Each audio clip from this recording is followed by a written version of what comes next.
99% of all creation is completed vibrationally before you get the evidence of it. So you can, it's like traveling from Phoenix to San Diego, and San Diego is where you want to be, but for most of the distance of 400 miles, you're not where you want to be. And if it frustrates you that you're not there, vibrationally speaking, you would just turn around and go back to Phoenix. You would never get there. In other words, but in terms of this physical journey from place to place, you say, well, I understand that journey, so I can make that. I can see my progress. I can see that with every mile I stay focused in that direction, that I'm getting further from where I don't want to be and closer to where I do want to be. And we say, so you keep the faith, because you have this evidence that shows you you're getting closer, you're getting closer, you're getting closer. So unless you're walking, nobody gets discouraged about that journey. In other words, you don't get discouraged. You hold the faith, you hold the belief. You don't say San Diego is an impossible dream. You don't say San Diego is incurable. I've tried and tried and tried and tried and tried and I can't get there, because you can get there, and you know you can. So what we're wanting to offer for you here in this explanation of how things work vibrationally is that when you make the connection that the way you feel is your indicator of the direction that you're moving, and you can honestly say to yourself, I do feel optimistic. When I say all is well, I mean it. I really feel it. Then we say, then you can't not get there. If you can maintain that expectation and that attitude and that vibrational frequency, it has to come, and it will come fast. So you say, okay, I'm on my way, and I've talked to Abraham, and Abraham went on way more than 68 seconds, and I got the feeling of the vibration of it, and when I said all is well, I really felt it. And then I looked at my real life situation, and I saw I wasn't yet in San Diego. In other words, I looked at something and I felt the negative hit of it, because I'm not where I want to be, and I want to do something and I don't have the money to do it, and I felt the disappointment. And we say, good. The disappointment's your indicator that that whatever just happened caused you to lose your sense of expectation and to begin focusing upon something different from your expectation. What can you do now to bring yourself back to that feeling?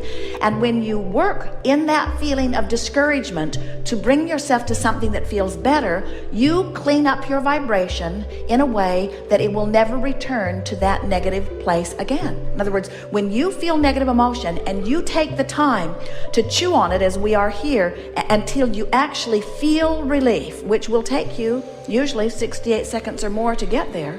When you actually viscerally feel the relief, now you're never going to have to clean up that vibration again on that subject in just that way. You moved in the universe. You moved to a different vibrational vantage point. And here's the most important thing that we want you to hear about that.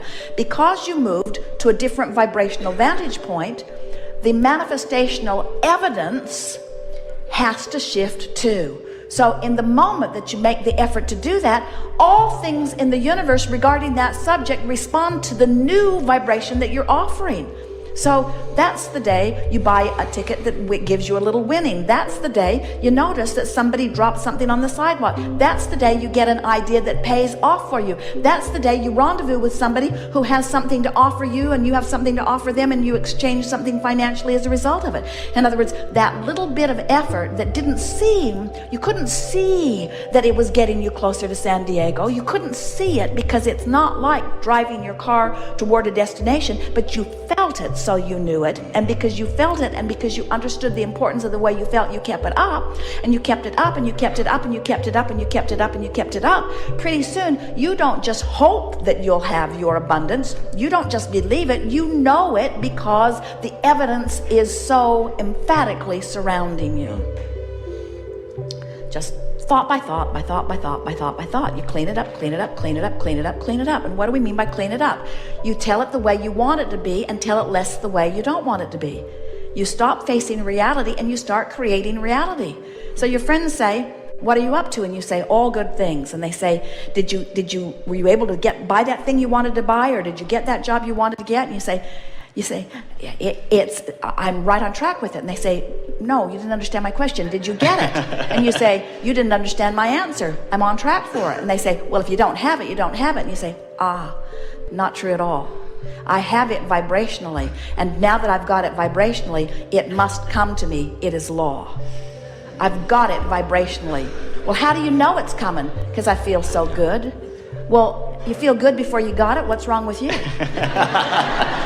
I know the process.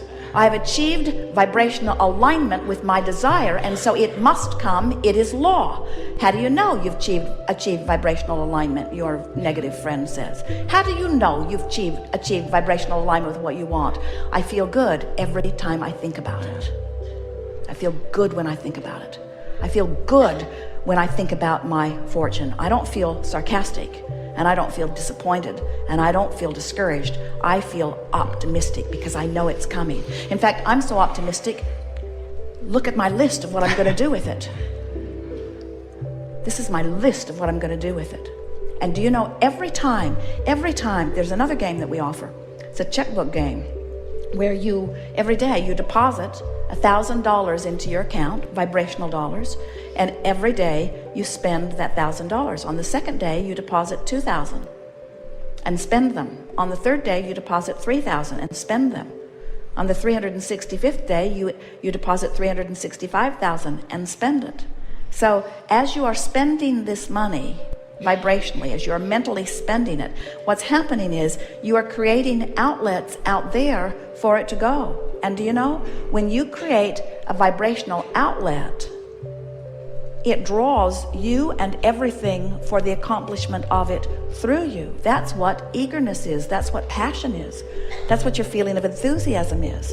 In other words, when you present in this time-space reality the vibrational pre-paving of a desire, it sets things into motion that when you let yourself go with them, you feel wonderful, and when you don't let yourself go with them, you feel awful. Did you hear that? That means that if you feel really bad about something, it means you have asked for something, and the larger part of you has become something that you're not letting the rest of you keep up with. We want you to realize that you are the reason that your stream moves as fast as it does, and you're also the reason that you're appointed with or against the current, you see. And everything you feel is about that. We want to give you one more, what we see as a very important thing, and that is everything that you want is because you think you will feel better in the having of it. Whether it's money or a material object or a relationship or an experience, circumstance, event, everything that you want is because you think if you had it, you would feel better. And when you discover that just the idea of it will make you feel better, now you've achieved the vibrational essence of it, and then law of attraction has to yield it to you in all of the intricate details that your life has caused you to carve out for yourself. It has to be, and in fact it is. In your environment today, you are projecting, because of what you're living now, into the future, improved life experience, that when new energies are born into new infant bodies who are not resistant, they will then, because they're new and not resistant, reap the benefit of what you have put into the mass consciousness's vibrational escrow. Just as you, in your time and space, are reaping the benefits of what past generations have set forward. Because you just can't live life as humanity without asking for improvement. What we are wanting to propose to you is that you don't have to croak to close your gap, and you don't have to be reborn in order to reap the benefit of what you have launched. You can do it all here and now in this lifetime, and in fact that's what you planned. You said, I'll go forth and the variety will inspire me to an idea, and once the idea has hatched within me, I will give it my undivided attention. Well, isn't that what we were just saying to you? Give your undivided attention to your newly hatched desires, and never mind the reality that was the basis that caused you to want them. Jerry and Esther were in Orlando a few months ago, and they had a new navigational system in their car, and Esther programmed it to where they wanted to be. They were going from Orlando to Tampa. And as she got on the thruway, Jerry grinned and then commented, "You know, you're going exactly the opposite direction of the way you want to go." And Esther protested, "I did exactly what this system told me to do." And Jerry said, "Well, whether you did or not, I'm here to tell you you're going the wrong direction." And about then, the system said to Esther, "When possible, make a legal U-turn."